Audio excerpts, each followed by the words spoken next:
هغه ځای چې غواړو نن یې په اړه خبرې وکړو ډېر پټ ځای دی، حتی الوتونکي لا دې ځای ته نشي دننه کېدلی. پوښتنه پیدا کېږي ولې؟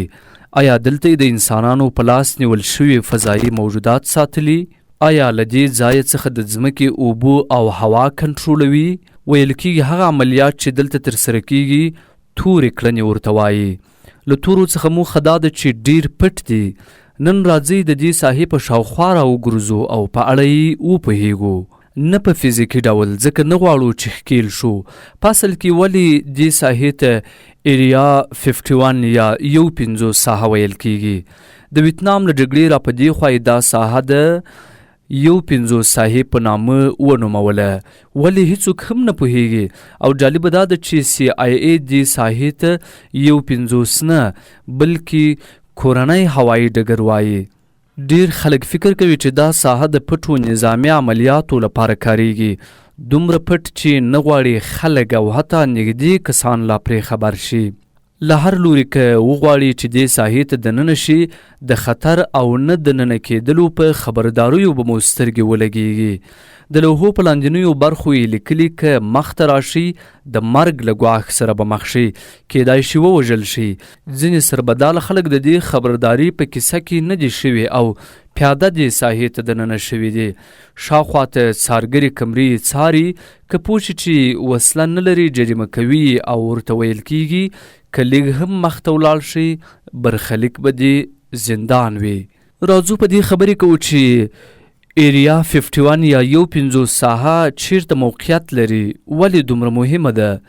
د 51 ساحه چې په انګلیسي کې ورته ایریا 51 وایي، د امریکا د متحده ایالاتو د هوایي ځواک یوه پټه نظامي اډه ده چې د نیواډا ایالت په جنوب کې د لاس ویګاس ښار شمال لویدیځ ته شاوخوا 115 میله یا 219 کیلومتره لري د ګروم جهیل په سیمه کې موقعیت لري. د 51 ساحه په 1955 میلادي کال کې د مرکزي استخباراتو ادارې CIA او د امریکا د هوایي ځواک لخوا د پروجیکټ اکوټن تر نامه لاندې تاسیس شوه چې موخه یې د لوکهیډ یو 2 جاسوسي الوتکې ازموینه وه. د دې ساحې پټوالی د دې سبب شو چې د UFO یا نامعلومو الوتونکو شیانو په اړه ګڼ شمېر اوازې خپرې شي. په 51 ساحه کې د دې مهمو الوتکو ازموینه ترسره شوې ده.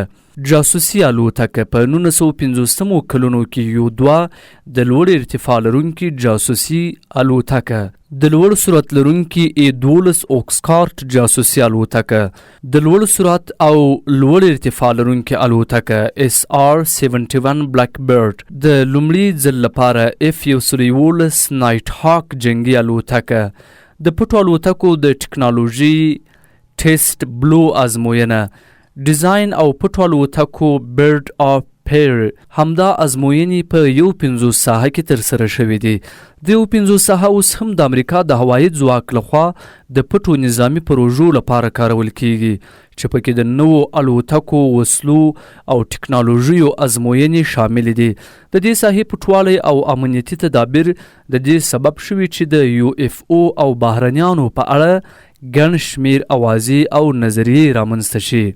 د UFO نظریې او اوازې د 51 ساحې پټوالی او د نامعلومو الوتکو شیانو UFOS راپورونه د دې سبب شوي چې خلک باور وکړي چې دلته د بهرنیانو ایلینز الوتکې ساتل کیږي یا ازموینې پرې ترسره کیږي.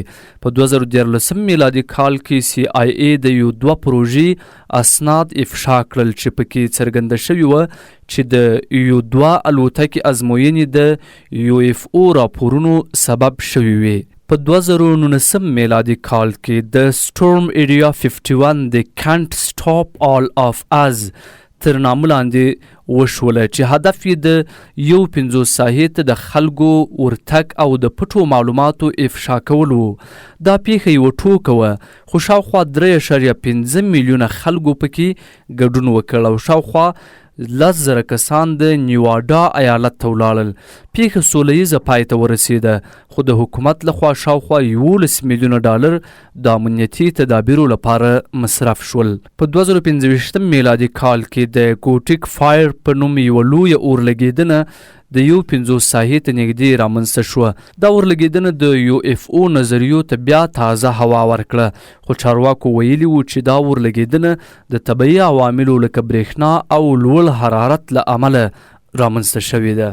د یو 50 ساحې یا ایریا 51 په اړه افسانې او دسیسې ډېرې مشهورې دي. بهرني موجودات یا ایلیانز تر ټولو مشهوره افسانه دا ده چې امریکایي حکومت د یو 50 ساحې په یوه پټه برخه کې بهرني موجودات ساتلي او هلته پر هغوی تجربه کوي. ویل کیږي چې د روسویل پیښه 1940 میلادي کال کې نیول شوی بهرنی مخلوق دلته راوړل شوی وو. بې پیلوټ نامعلومې الوتکې UFOS ډېر خلک باور لري چې یو 50 ساحه کې داسې تجربې کیږي چې د عادي انسانانو له پوهې پورته دي او د نامعلومو الوتکو ازمایښتونه پکې ترسره کیږي. فضایي ټکنالوژي افسانه ده چې امریکا دلته د بهرنیو فضایي الوتکو ټکنالوژي شننه او نقل کوي یا یې حتی خپله جوړه کړې ده. ځینې دسیسه پالان باور لري چې دلته پر وخت سفر یا ټایم ټراول هم تجربه شوی یا روان ده. داسې افسانې شته چې دلته انسانانو ته داسې وسلې یا درمل کارول شوي چې نړۍ ته نه دي افشا شوي. تر ننه دا ټولې ادعاوې رسمي سرچینو نه دي تایید کړي، خو د یو 50 ساحې محرموالی دې افسانو نور هم پیاوړی کړی دی. ایریا 51 یا یو 50 ساحه د امریکا یو تر ټولو محرمه او پټه نظامي سیمه ده چې د ډیرو خلکو ذهنونه یې مصروف کړي دي. که څه هم رسمي حکومت دا سیمه د ځانګړو نظامي تجربو لپاره کاروي، خو د هغې شاوخوا د افسانو، بهرنیو موجوداتو، UFO ګانو او پټو ټکنالوژیو کیسې دا ځای د نړۍ په کچه یو له تر ټولو بحث برانګیزه موضوعاتو ګرځولی ده. په پای کې باید ووایو چې د یو 50 ساحې حقیقت تر اوسه نه دی په بشپړه توګه افشا شوی او تر څو چې دا سیمه پټه پاتې وي خلک به یې د رازونو او افسانو له سترګو ګوري.